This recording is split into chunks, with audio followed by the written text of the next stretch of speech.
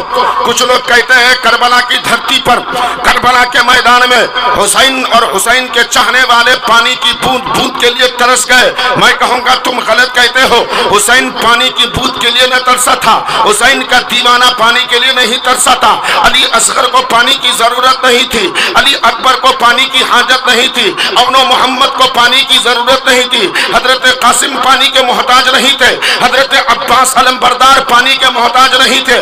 حسین پانی کے لیے نہیں تڑپا تھا، بلکہ نہر فرات کا پانی امام حسین کے ہونٹ کے لیے تڑپ گیا، امام حسین کے ہونٹ کے لیے تڑپ گیا تھا۔ وہ پانی حسین کو آنکھ کیا دکھلائے گا؟ نہر فرات کا پانی حسین کو آنکھ کیا دکھلائے گا؟ نہر فرات کا پانی حسین کو کیا تڑپائے گا؟ اللہ نے